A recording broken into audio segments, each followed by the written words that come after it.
In a country such as Nigeria, every morning when you wake up, you tend to think it's a miracle. And actually, it is indeed a miracle with all the uncertainties, all the insecurities, and all that we look forward to expecting. And at the end of the day, the unexpected is what greets us at the doorstep. That is Nigeria for you. My name is Marshall Anthony Onoye. This is the Real Talk with Kike show. You're welcome. And as usual, I have other people with me on this table as co-hosts. Permit me to welcome, ladies and gentlemen, delectable and beautiful ladies on this table. Let me start off with Lolo. It's always a rare privilege to be here with you during your lunch hour on the Real Talk with Kike show. You know, we're going to bring you discussions that are going to boggle your mind, pique your interest a little and help your mind to calibrate positively. Welcome to the show. Calibrate. It feels like we're going to the mechanic workshop. Good afternoon, everyone, from everywhere you're getting to see us. It's another fantastic, beautiful day, and I'm glad that we're here together to do it with you. Of course, the RTWK show, like Marsha would like to call it, is where we give each other insights on things that are happening around us. How well are we being patriotic citizens of Nigeria? How are we being our brother's keepers? And how are we looking out for ourselves? It's going to be another interesting ride. My name remains Damilola Banire. Welcome again.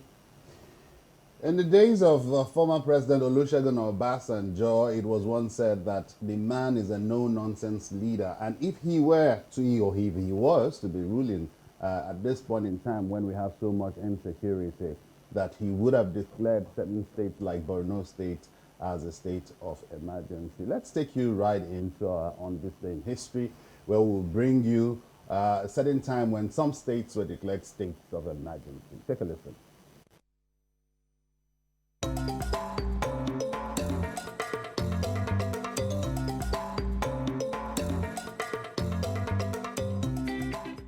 On this day in 2013, the Joint Task Force, JTF, implementing the state of emergency imposed on Borno, Yobe, and Adamawa states, arrested a medical doctor in Borno State, who is a medical consultant to the terrorist group. He was at the same time a consultant with the World Health Organization, WHO.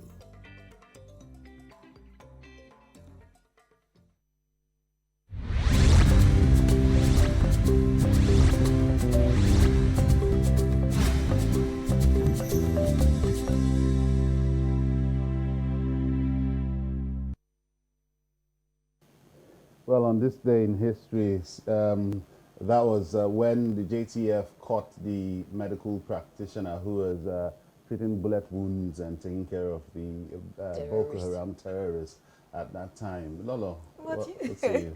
But medical people will tell you that the ethics of their profession is that you treat everyone. So whether they're criminals or they're not criminals, he owes them a duty. But I'm wondering that what was he doing it for? Was he like he was a willing participant, or he was kind of threatened or kidnapped or forced to render his services? I think those are things that we really need to look at really. And sometimes we don't even have specific details, like you said. And if we look at the recently abducted Kaduna Abuja train victims, there was one of the doctors that was released and said he had to. He was compelled to treat some of the victims even in captive. So, like Lolo said, probably for gains or for the fact that he also needed to be alive for some reason. What if his families were held captive and he had to do what he had to do? So it's just for Nigeria at large and our security apparatus to step up their game in years coming. We've had one too many, and how long are we going to keep rigmaroling for? How long? Just how long? For me, the intriguing aspect of this guy was that he was said to be working with the WHO, the World Health Organization. And, it brings to mind certain conspiracies that have been raised about international communities, some sort of aiding these terrorists, still a conspiracy yet to be proven. But, when you have certain arrests like this made and then you uncover the identities of these persons and you find them linking themselves to organizations like WHO, you want to beat an eyelid. Yeah, why wouldn't you say that? We know that you like all these apprehending, because we know who you are. Well, obviously, in the It is well. Well, without wasting much of our time, we would like to go full throttle into the show, but we cannot do that except we hear from our sponsors, because they are the one facilitating our being here. So a word from our sponsors.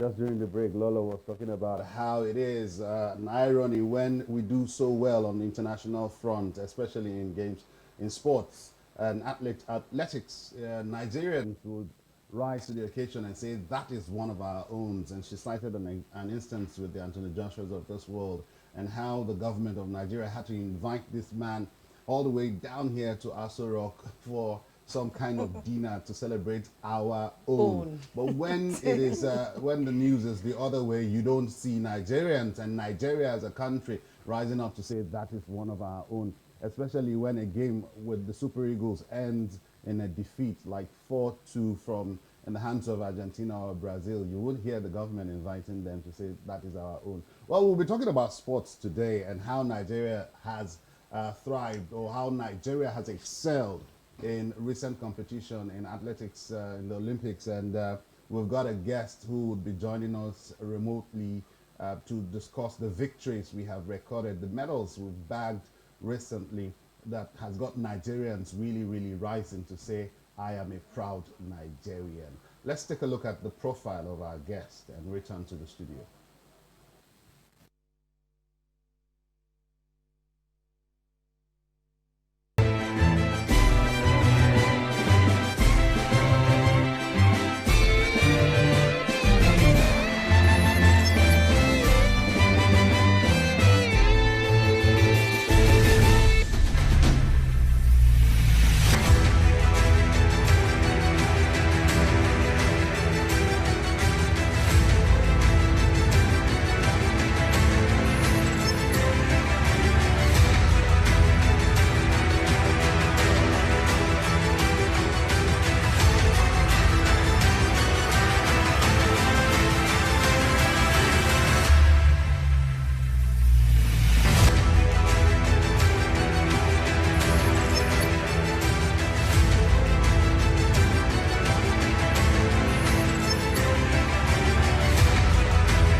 Enefiok is an accomplished Olympic medalist, an accomplished athlete. He is a social commentator. He's a sportsman, if you would say. He's also an author of books. You welcome Enefiok. Are you live to us? Yes, I am. Good afternoon. It's Enefiok Udo-Obong, and I'm glad to be here. Yes, welcome to the show. Udo-Obong Enefiok. Please. Yes. Now, we're talking Nigeria before the international community, before in the midst of several other countries competing for several laureates in sport. You were one who made Nigeria proud back then in 2004. The big question many are asking, like my friend and colleague here, Lolo, had asserted, she said that one thing is Nigerians going to the international front and doing well, and the Nigerian government hailing them. And then even when, you know, the credit doesn't really belong to the government, even when the government hasn't really done much to support our own athletes, or even when Nigerians haven't really done much. So the question I'd like to ask you, how was it for you back then when you went to compete in this game and you won laureates and back home? How were you treated before and after? Thank you very much. I think sometimes we see things in a different view. As a person, I look in a different perspective, and I don't want to look at myself as an athlete as someone that has a sense of entitlement. Having been brought up in the military, I went to the Nigerian military school. I know that soldiers have a lot of sacrifices, take a lot of sacrifices for the nation, and we don't expect as athletes we are just ambassadors, although in a more comfortable way, to generally be more regarded than our soldiers. So when you look at how the soldiers are treated in a nation, you can actually try and put yourself in perspective of how you will be treated. So those are the ones that die for us. We just work hard and we expect rewards. So as an athlete and as now, I always tell Nigerians, don't expect much. Don't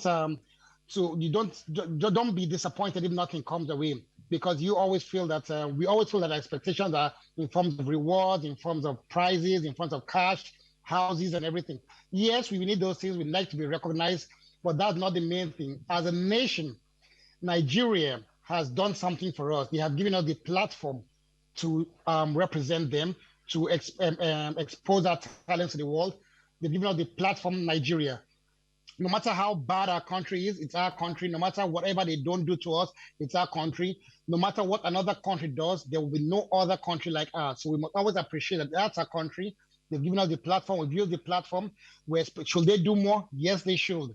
But should we remain ungrateful and say, no, we don't like Nigeria, we wouldn't compete for Nigeria, or we regret being Nigerians? No, we shouldn't. We just hope that as leaders come and leaders go, they must realize the sacrifices we make, the hard work we put, and also to know the power of sports in putting out the image of the country out in a positive way. And that they should recognize and that they should reward. All right. Okay, that we should recognize and reward. In your statement, you mentioned that, of course, you also tell people not to expect much when they are serving Nigeria. But what are the challenges that has informed this kind of statement? I'm sure that you must have gone through a lot of challenges in terms of probably rewards, like you mentioned, credits, what is due to athletes that is not being paid. Are we talking about this under the umbrella auspice of bad leadership, or because we just are Nigerians as a people?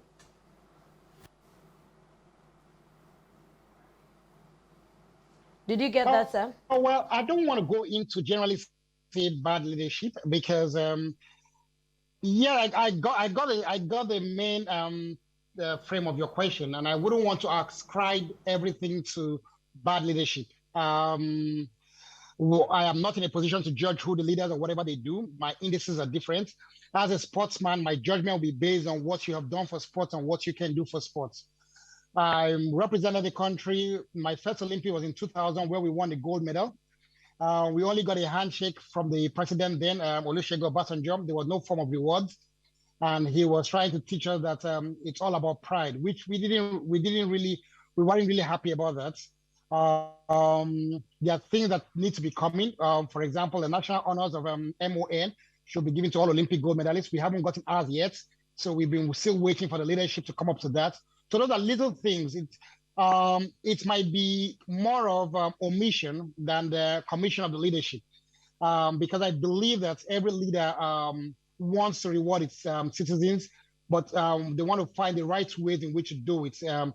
Sometimes throwing money at a person might not be the best form of reward, but every athlete, no matter their creed, no matter their beliefs, always wants a form of recognition, and that's the major thing.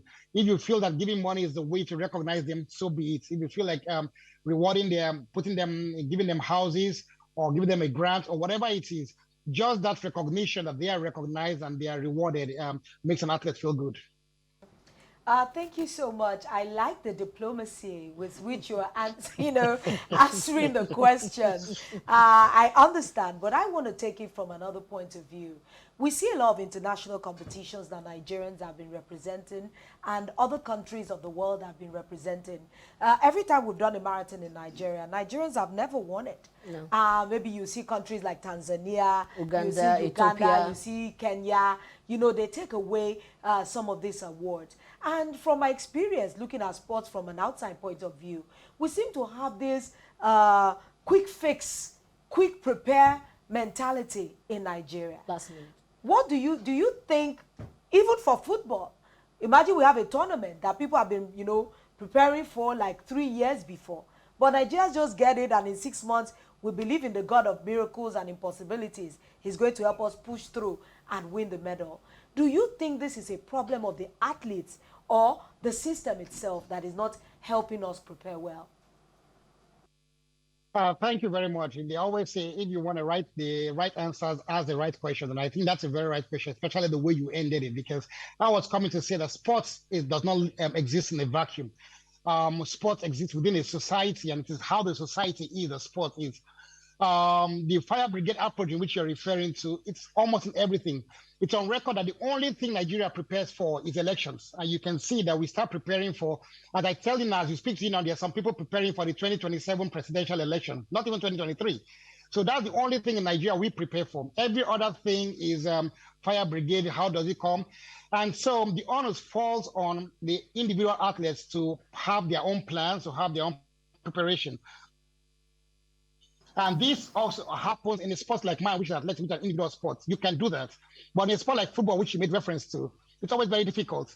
You can see that we have talents all over the world. We have in top clubs around, but we don't have a team and the Super Eagles. It's just the same thing because we are not preparing. We don't see long-term preparation. And if I may go back to your earlier question and talking about things that we do in Nigeria, for example, hosting the marathon and we not winning it. Running a marathon in Nigeria, I think the goal is not to win the marathon. The goal is to develop sports in its entirety, mass participation for health and fitness, and also to market sports in a way. You don't think that even the World Cup is not the country that hosts the World Cup that win the World Cup. I mean, Qatar does not expect to even go to the second round. They are hosting. Very few countries host and win. So we know that hosting a sporting competition does other things to the whole sporting system in a country, not just to win. It can tourism, there's hospitality, there is a lot of development, then there's attraction in different ways. So I wouldn't want to use we hosting a marathon and not winning. We are showcasing Lagos. I mean, for 2 hours around the world, they're showing you parts of Lagos when you're running the marathon, showing you the bridge and the Lekki Ikoyi bridge, showing you the Eko Atlantic, showing you different parts of Lagos, the beautiful things. So a government can showcase how beautiful their city is by the marathon, not necessarily going to win it. Giving the cash prizes to Kenyans. Kenyans win marathons everywhere in the world. So whether it's Boston, whether it's New York, whether it's London. So we shouldn't even really judge by that. We should not judge by how much are people participating. The last marathon, we had over 100,000 people registered to run. And you can see that a lot of people are coming in and want to participate in that activity. So I think that's a good thing for sports in general. Not necessarily, we don't have to win all the time. And probably some things are not even put there for us to win. All right. I would like to open up our phone lines right now to have our audience, our viewers join us in this discussion. We're talking sports, and our guest is Enefiok, who is a gold medalist, Olympic gold medalist. He's a celebrated one at that, and he's also an author of books, and he's joining us to talk about Nigeria's victory in the 22nd edition of the Commonwealth Games. Callers, would like to hear your thoughts, what you make of the entire celebration and Nigeria's victory. Yes, numbers to call should be on your screen. Let's have your 1 cent on the matter. As the curtain draws on the games today, the president, in a statement issued yesterday by his media advisor, Femi Adesina, celebrated the athletes that represented Nigeria gloriously in the competition.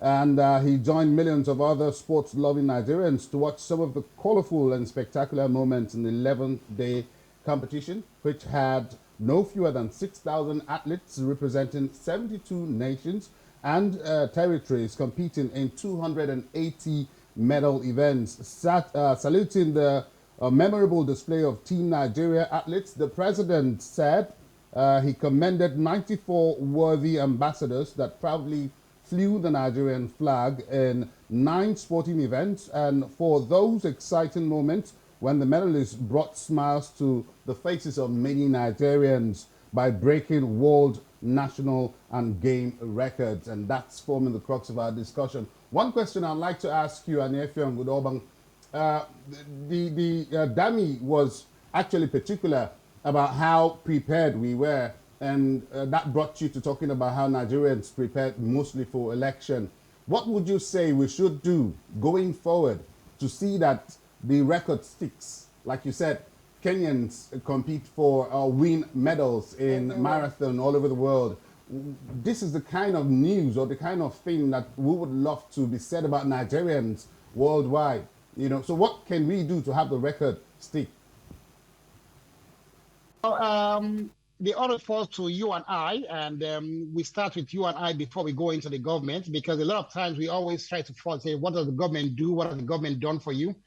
But I'd say that in most successful nations, it's not the government they talk about. It's, I'll say, I'll point to you, and I'll say, when I say you, I'm talking now on the press, the media, how much, let me be more specific and be a little bit selfish on my own sport, athletics. Because even when you were to give me an example, you had to draw to football because you want to feel everybody can associate with that. So I'll go straight to athletics.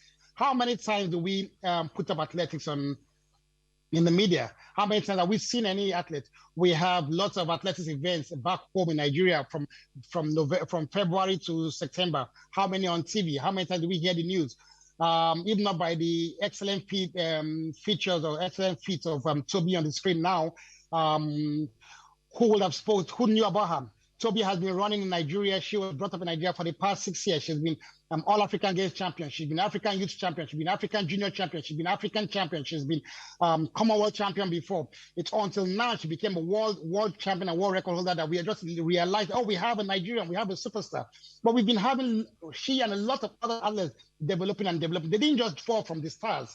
So who is exposing them? Who is talking about athletics? How many media houses have a 30-minute program say we're talking athletics today? We have football, we have 90 minutes, we have whatever match day, whatever it is. How many talk about athletics? How many talk about other sports? So it is when you do not, I mean, while athletics is the #1 sport in developmental sense, everybody takes part in. There's hardly any school, I would say 99% of every school sport or every primary, secondary school, they do athletics. They say sports day. It's running. That is the cheapest thing you can do. I believe everyone sitting down there, every one of you sitting down there in the panel there, you've all participated in one sports day or one school sport or the other. Everybody can say, I was running when I was in secondary school, I was running in primary school. But how much support do we give to the athletes now, to professional athletics? By the media, by showing up in athletics, by corporate organizations, by sponsoring events or sponsoring athletes? None. But meanwhile, I don't think there's any executive that did not run when they were in school. So why don't we put hands together and then encourage this sport, I'm just being selfish, but it doesn't have to be athletics. It can be any other thing, probably apart from football, because they have a lot of fathers and lots of mothers. But you can do, where are the gold medals coming from? The Commonwealth Games, we are all happy about it. Football wasn't there. It was weightlifting, it was powerlifting, it was table tennis, it was swimming, it was athletics.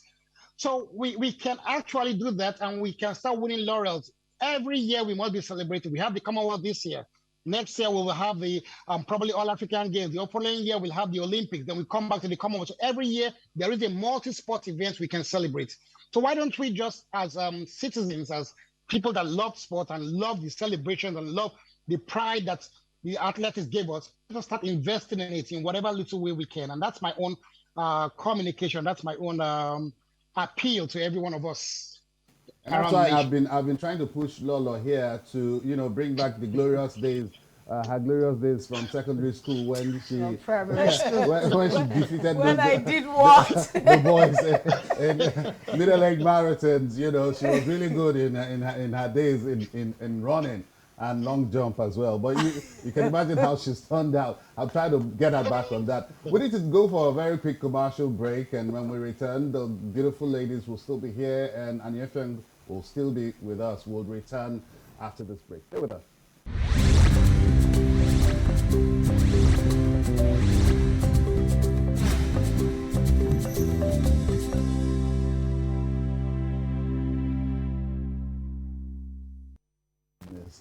Welcome back. It's still the RTWK show, Real Talk with Kike. I just behind the camera here, I was just laughing, and you'd find that I'm sweating. And I was just wondering to myself, how can you be asking someone if the person is not menopausal when you're making the person laugh, sweating out?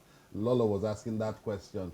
We're still talking sports and still with Udo Udobong and Enefiok. Our phone lines are open. We'd like to take calls from Nigerians watching us from wherever you're watching us. We'd like to hear your thoughts, what you make of Nigeria's victory in the 22nd edition of the just concluded Commonwealth Games.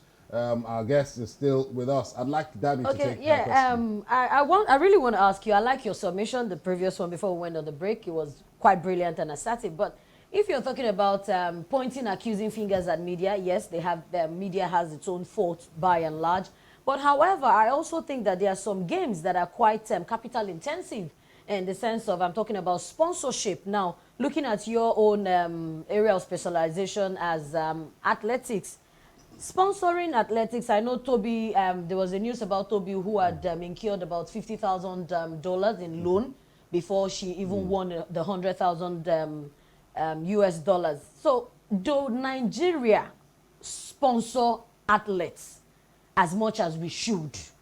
Because sometimes we make a joke out of the fact that, oh, the boys who sell things in traffic, the way they run, how do we even handpick people? How do we train them before getting them prepared? Is one point on the athlete side, is one point on the government side to also create enabling environment and facilities for us to be able to thrive. So how does this work when you have to put in money?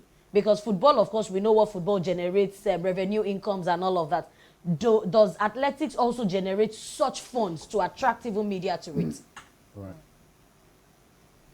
Okay, I didn't get the first part of your question. And I would like, because I heard where you talk about the media, so I would like to. I don't know if you can, if it's this thing, because I do not want to be the bad books of the media. I'm not accusing the media. I'm just saying that we are all guilty of not helping athletes, not just the media, the corporate bodies, the individual, the parents. Parents are very key. So that's where my grouch is. I'm not handpicking the media and saying the media is the fault. So please, I wouldn't want the media to come against me. But yes, the media has its fault, and they should know they have their faults too. Okay. And these days that the media generally, I'm now talking in a very broad terms now, the media is not that regulated again. So we have the social media, which can be anti-media sometimes, and they are very easy with the new generation to get by, giving falsehood and trying to promote other things and trying to fight for space and fight for time. So I think the regulated and the professional media, I like to call them, should actually be very deliberate in trying to develop things, and so that people can see, because let's face it, a lot of the big serious people, the serious companies still depend on the professional media to get their information, and that's key for us, and that's where I feel that they should make sure. If you pick up the papers today, you pick up any national daily, I can bet you, well, probably now the Commonwealth is there, so there might be some news. But let's pick up next weekend and see. And if they are having 3 pages of sports, they will have 2.5 pages to the English Premier League. And that's just what the media does. And it's not good for our own development. Yes, the government has their own, the biggest fault, or the biggest duty. Yeah, the biggest, no, not the government has their own. I think the biggest duty of the government is facility provision, not sponsorship. Sponsorship is for private individuals, for corporate entities, and for parents and guardians and individuals like that. In terms of sponsorship, yes, the government can sponsor the biggest sponsors in Nigerian sports, but their biggest responsibility, and which is the responsibility, the right of every citizen, is for them to provide facilities. Because when the facilities are accessible, we can now see talents. And then the federations, which are supposed to be non-governmental organizations, can now pick out the talents, and we can get probably, if there was a stadium near where Lolo was staying, we would have picked her up and she would have represented Nigeria probably in some Olympics ago. So probably since I heard that she was a very good long jumper and a runner.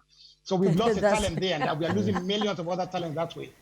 All right, thank you. So I have a follow-up question to that, which I asked earlier. So does athletics generate as much money as football?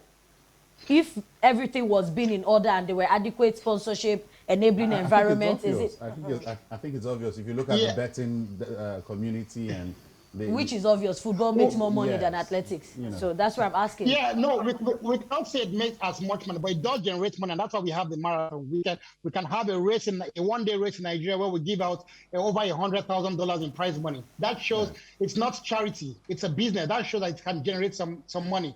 We have a one-day event where commercial activities in the biggest market in Africa is on standstill for 4 or 5 hours. That shows that whatever is going on is important enough and it has commercial value. So marathon is part of athletics. It's one event of the 44 events in track and field. So we should understand if we harness the sport right, yes, it will generate revenue. Thank you so much. You know, I'm very particular the fact that you're an athlete in the past and you've won laurels for Nigeria. I'm thinking back to the Muriel Yalis of this world, to the Chioma Ajunwas, who have, you know, excelled and put our face and our name on the map. What are they doing, or what can they do to form foundations? You know, in Nigeria, the terrain is a bit difficult or different, where budding athletes can be discipled or mentored. And, you know, because they're prominent, they can actually push for sponsorship, maybe even from private individuals that'll be able to help the industry grow, because the individual athlete cannot seem to do it on their own. And since you have adequately said we cannot rely on the government only, so what are you guys doing to be able to do those kinds of things for upcoming athletes? Thank you very much. I'll go to some of the names you mentioned, but personally first, like most of us have foundations and we try to help athletes. I do have a foundation. I have an academy. I call it the Udobong Athletics Academy. The foundation is non-governmental. And what we try to do is help budding athletes. And we also try to help the older ones that have retired and didn't really have a solid educational foundation. So we help to teach them vocational skills and raise money for businesses so that they can do. And while we train the younger ones too.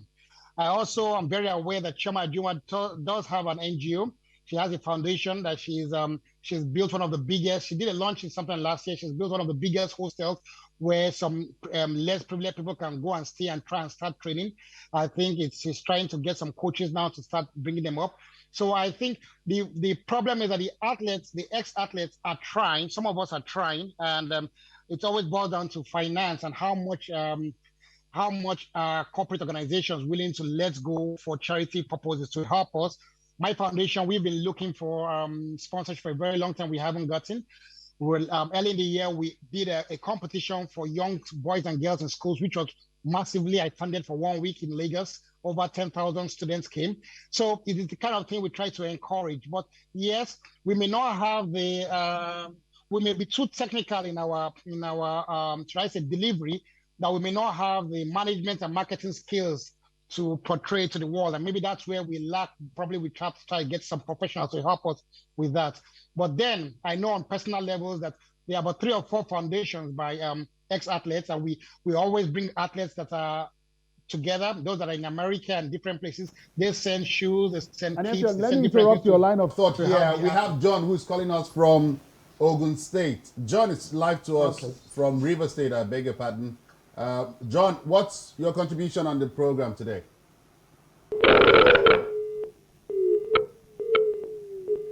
John, are you there? Okay, all right. We lost your call. John, we'd like you to call us back and let's have your thoughts. Our lines are still open. Enefiok, you know, you're an athlete, and like several other athletes, you have rightly said on this show today how you personally train, and other athletes as well train themselves and sometimes self-sponsor themselves. Dami has also reiterated how Amazon was indebted in the tune of several $1,000s. This was in the course of sponsoring herself, you know, you might say. My question is, if you get to walk your feet that hard to get these laurels and to get these victories, at the end of the day, you come back home, you find someone who read accounting, someone who read Islamic studies or Christian religious knowledge being appointed as the Minister for Sports. It usually appears to be like a round peg and a square hole kind of situation where the sports ministry seems to be stagnant or stagnated, if you may. My question is, why don't we find professionals like you in such positions? Before you answer that question, I'd like us to take this caller who is calling us from Plateau State. Hilt? Hilt or Feel? Who's live to us? You're calling us from Plateau State. Let's have your thoughts. Yeah, I just joining the program right now, and I don't know. I heard the other man when he was talking, but then I really do not know where the whole thing is going to. I want to know if it is a program where you're trying to collect guys that could come for athletic exercise programs like that, and I am interested. I want to be part of it. All right. Our caller from Plateau State, just keep watching the Real Talk with Kike show. It shows on this station every Tuesday and Thursdays, and you never know, you just might have sporting agencies come up with what you're looking for. But no, this is not a program for scouting for talents, but you never know. But my question now, Udobang, what do you say about not finding professionals occupy such positions? Yes. Well, it's been a very loud debate within the sporting community, and probably I like to always be objective, although Madam will say that I'm being diplomatic sometimes, is that maybe we'll take a little bit of the blame because we know the appointment of into positions like the Minister of Sport or so are more of political appointments. So maybe we are not very active in the political process that produces a winning candidates, and that's why we do not tend to occupy that position.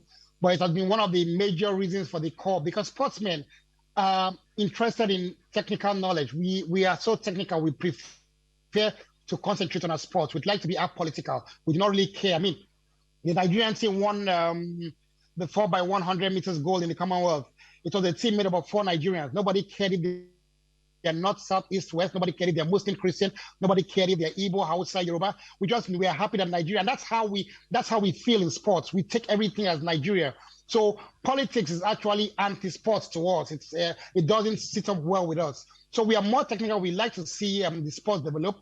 So that's why we clamor a lot of time for the National Sports Commission, where only technocrats will be there. Exactly. We want to be headed by a technocratic organization, not a political organization. And I've been keeping John on the line. He's calling us from River State. I beg your pardon to take his call. All right, I'll take it. John, you're live to us. Let's have your thoughts very quickly. John from River State, are you live to us? Hello, John. Yeah. I think the network is okay, I don't think we can hear you in the studio here, and I also don't think the viewers can hear you. Enefiok, before we wrap up on this segment, I'd like to take your very last thoughts regarding Nigeria's victory in the sporting world so far, as we saunter into the next segment of the show, and hopefully we'll still have you with us. What are your last thoughts? My last thought is that we must not lose this opportunity. This is a very great opportunity for Nigeria. One, we must recognize the athletes, which I'm sure Nigerians will, and in all forms. And secondly, we must see it as a foundation to promote athletics and other sports that in Nigeria, so that we can have mass participation. That's the key of getting the talent, is mass participation.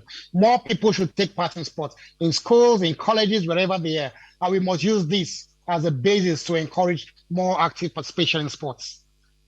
Thank you very much, Enefiok Udobang, who is a Olympic gold medalist and an author of books. He is also, I hear from our interview with him, he runs several organizations, one of which is a sporting foundation that seeks for talent. And the caller who called in and was wondering if this is a program that's scouting for talent, you can look up Enefiok Udobang.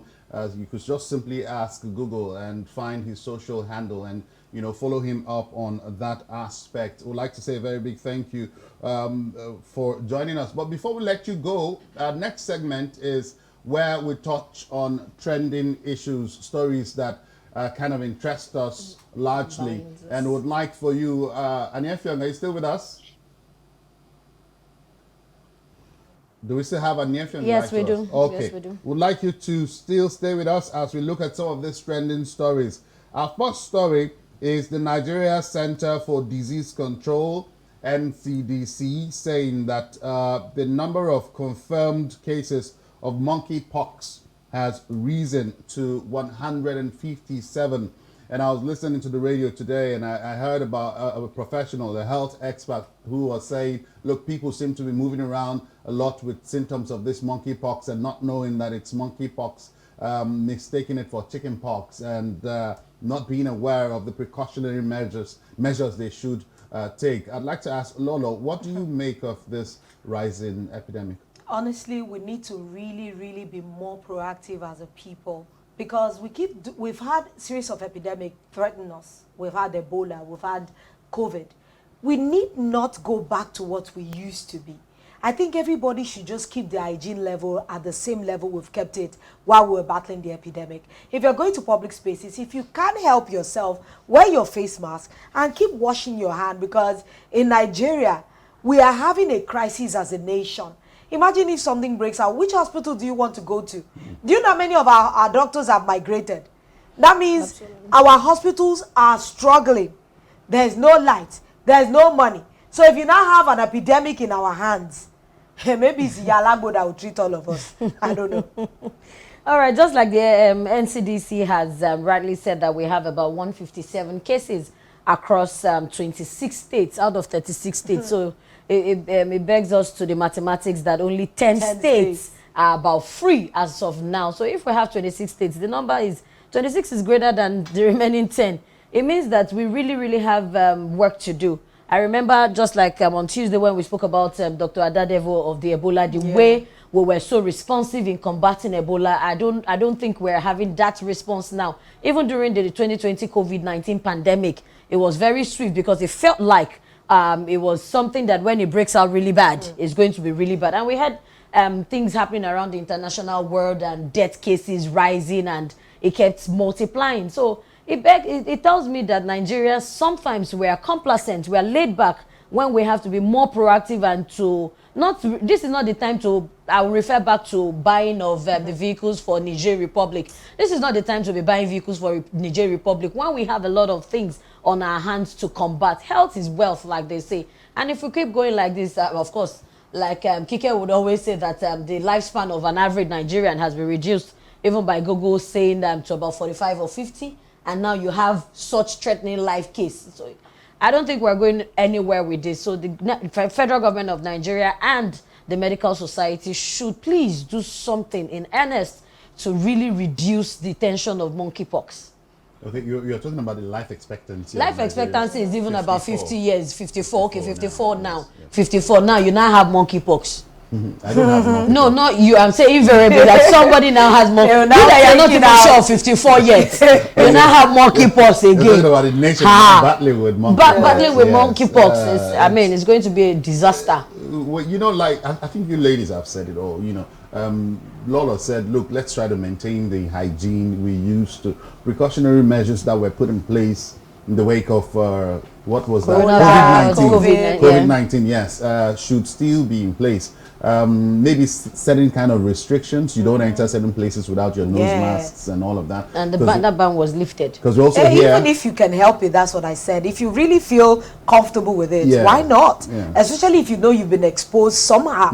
Most of the time you have coughing children, and it's reasonably cold in Nigeria at the moment. So we should be a little more, you know, take care a little more. Avoid body contact, wash your hand more often, avoid touching your face, avoid just touching surfaces that you don't have business in. I mean, I find it funny when I call people to maybe my, you know, confines, and you're standing to talk to me and you're touching the walls and you're touching the roof. Just keep your hands to yourself, you know. There you have it. Our next story is INEC saying... And Enefiok is still there. Do we still have No, him? he is not. We lost his call, their connection there. I'd like to say thank you if you're still watching.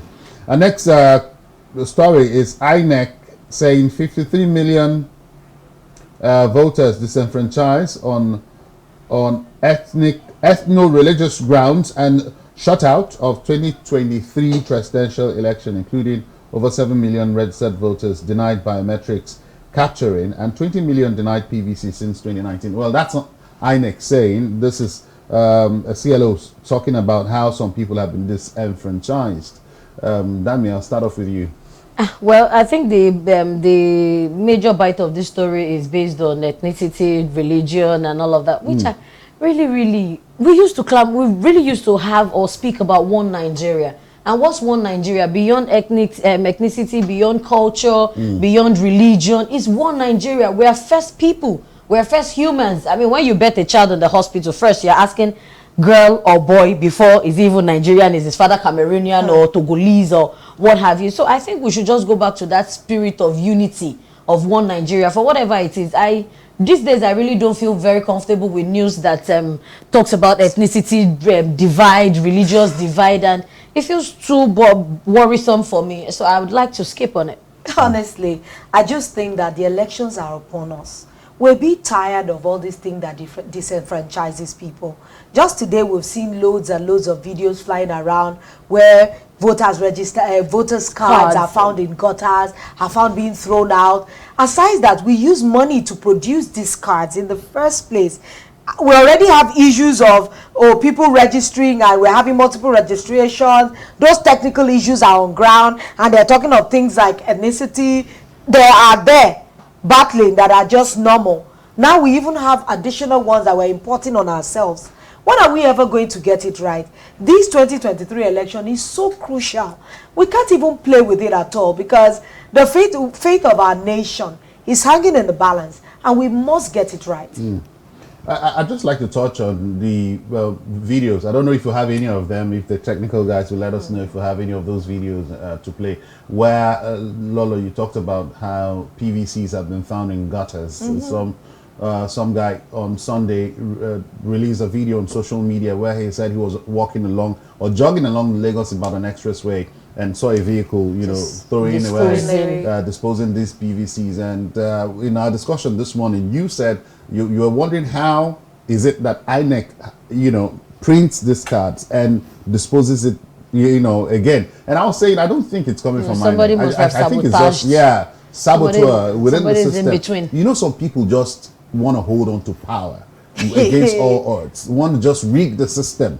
When we had the electronic voters system, we said, oh yeah, bye-bye to rigging. And then we now have the electoral law as amended, by President Muhammadu Buhari when he appended his signature recently. And we said, this puts an end to rigging. And then just as if we've not seen the end of it, you then dig up gutters and you see PVC. In the bushes. How? Already printed, manufactured PVC, waiting just to pick up and then slot in the electronic voting system and vote somebody into power. And that's why we keep coming back in the circles, because when you go to such registration centers, like you said, they're asking you, did you register here? Are you sure it's here? Go to the local government, go to your ward.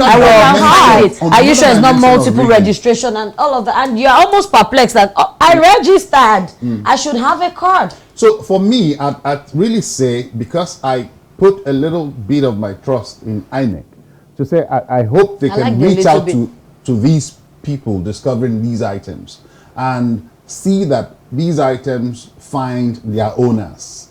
Because I know the first guy some weeks back had gone on social media and called the names of these people. He even published the names of these cards. That was really nice. And I hear people were reaching out to him. And then INEC came into the matter and said they were investigating to find out, how this came about. I hope that this other one, which we just discovered yesterday or so, will do similar, and INEC will rise to the occasion and begin to investigate this, videos towards making sure that we don't see more PVCs in our gutters. Lolo, when last did you dig up your gutter? I haven't digged up my gutter, but I'm very sure I won't find any PVC. Well, it's not the area of finding monies in gutters. If it was there, if it was money, I hope I dig up. I want to find dollars, please. Oh, really?